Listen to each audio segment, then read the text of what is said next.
A special analysis of national security reports by Global News suggests that Canada is a permissive target for China's broad interference campaigns. Per capita, Canada's China's #1 target per capita, according to these researchers. I would say the reason, or at least part of the reason for that, is because it's just so easy.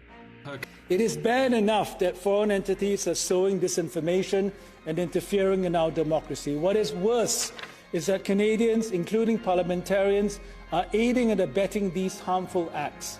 You might think that these folks would have to register with the Foreign Influence Transparency Registry, but the registry appears to exclude non-state actors, which to my mind are the biggest, most dangerous source of disinformation interference in Canada today. You claim about forced labor in Shenzhen. Have you witnessed this yourself? Have you been there ever? I've been to China many times. Have you witnessed since forced labor in 1979? Shenzhen? Have you witnessed forced? Just a short answer. Have you witnessed forced labor in Shenzhen? Yes or no? So did you get that from hearsay? Ask you about the China ambassador from China's comments yesterday. As many people are interpreting them as a threat against Canadians in Hong Kong. The ambassador seemed to say that was open to interpretation. So I want to know, how do you interpret the comments, and what is the government doing to respond? As a government, we've been very, very clear that we will stand up for Canadian interests, and we will stand up loudly and clearly for human rights all around the world, whether it's talking about the situation faced by the Uyghurs, whether it's by talking about the very concerning situation in Hong Kong, whether it's calling out China for its coercive diplomacy. The other person that's running most probably is, the Chinese community knows, Zhou Tei, Zheng Jingzi. Right? He is looking for the nomination. The Chinese media knows him. He was in the media business in Hong Kong, and here in Canada, he's a radio host, or I don't know, for Singtel Media or Fairchild, he was a media person. So that's all he did all his life. But also right now, he is wanted by the Chinese government, and there's a $1 million reward on his head.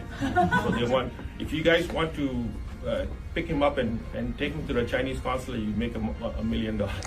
The Prime Minister signed a memorandum of understanding with Beijing, agreeing to cooperate on matters of security and intelligence.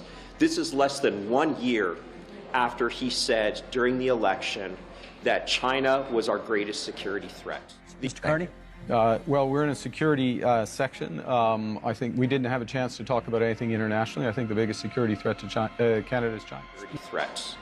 I've been hearing requests to know what is in that MOU. That MOU has not been made public. Canadians want to know what's in that MOU, and I therefore call on the Prime Minister and the Minister of Public Safety to release that MOU as soon as possible.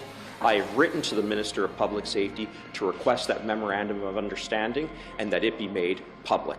One moment. I obviously in public being accused, and I like an apology from the member from the other side. Okay, Mr. Ma, that would not be a point of order, and I don't...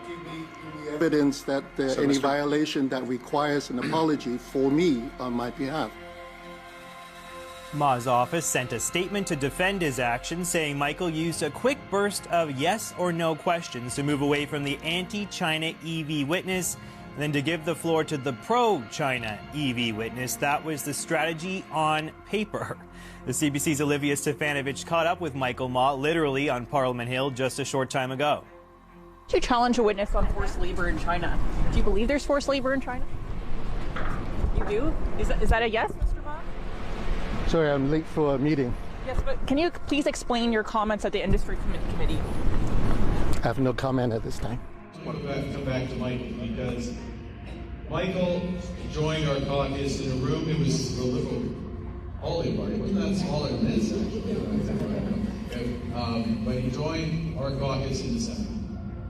And he joined, as I said, he was guided by the values of building up others, delivering results as a result-oriented individual, and choosing a path that creates opportunities for Canadians. These are fundamental liberal values, fundamental Canadian values, and that's why Michael found has found a home in our party, and we've been so glad to welcome you and to work with you. And what is really ironic, and I personally would say is sad, is China today, when it talks to countries like Canada, is casting itself as the reliable partner.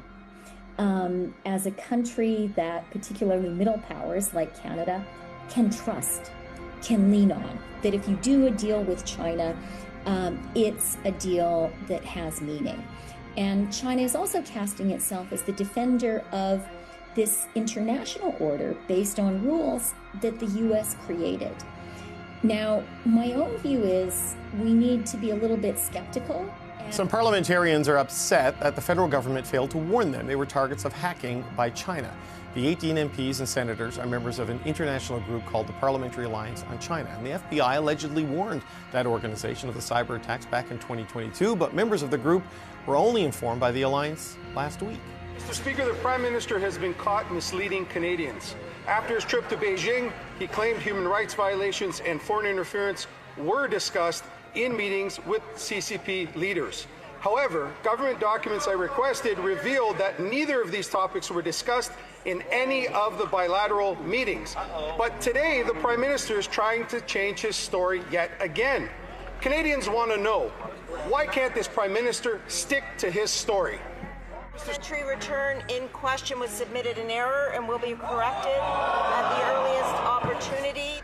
Our own parliamentary committee on national security and intelligence said the Chinese government remains our largest foreign interference threat. We have multiple directors from CSIS who have called the Chinese government our largest security concern.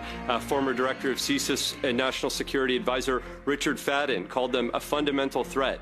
Our own parliamentary committee on national security and intelligence said the Chinese government remains our largest foreign interference threat, including to our domestic institutions and processes.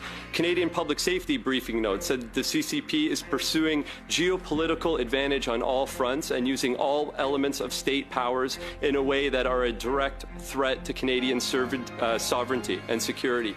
Less than a year ago, you said that China was the biggest security threat to Canada. Do you still believe that? The security landscape continues to change. And in a world that's more dangerous and divided, we face many threats. That's the reality. We condemn 100% any foreign interference in Canada, and anyone who collaborates with it should be jailed. But the real question you should be asking is, why haven't the Liberals got the foreign agent registry up and running? Because then we would know proactively who is working on behalf of a foreign government. And then parties could actually go through their lists of donations and find out if there is anybody who's been a bad actor. But they haven't set that up, even though it was passed into law by Parliament. The other question that you should be asking is, why is Mark Carney accepting campaign support from the Chinese Communist government? Here he is. He was just in China a few months ago, arranging a $250 million loan for his company, a company in which he still has millions of dollars of interest. He continues to have financial interests in foreign hostile regimes in the hundreds of millions of dollars while he is Prime Minister of Canada. That is the real foreign interference that we should be worried about, and it is the foreign interference that I will end.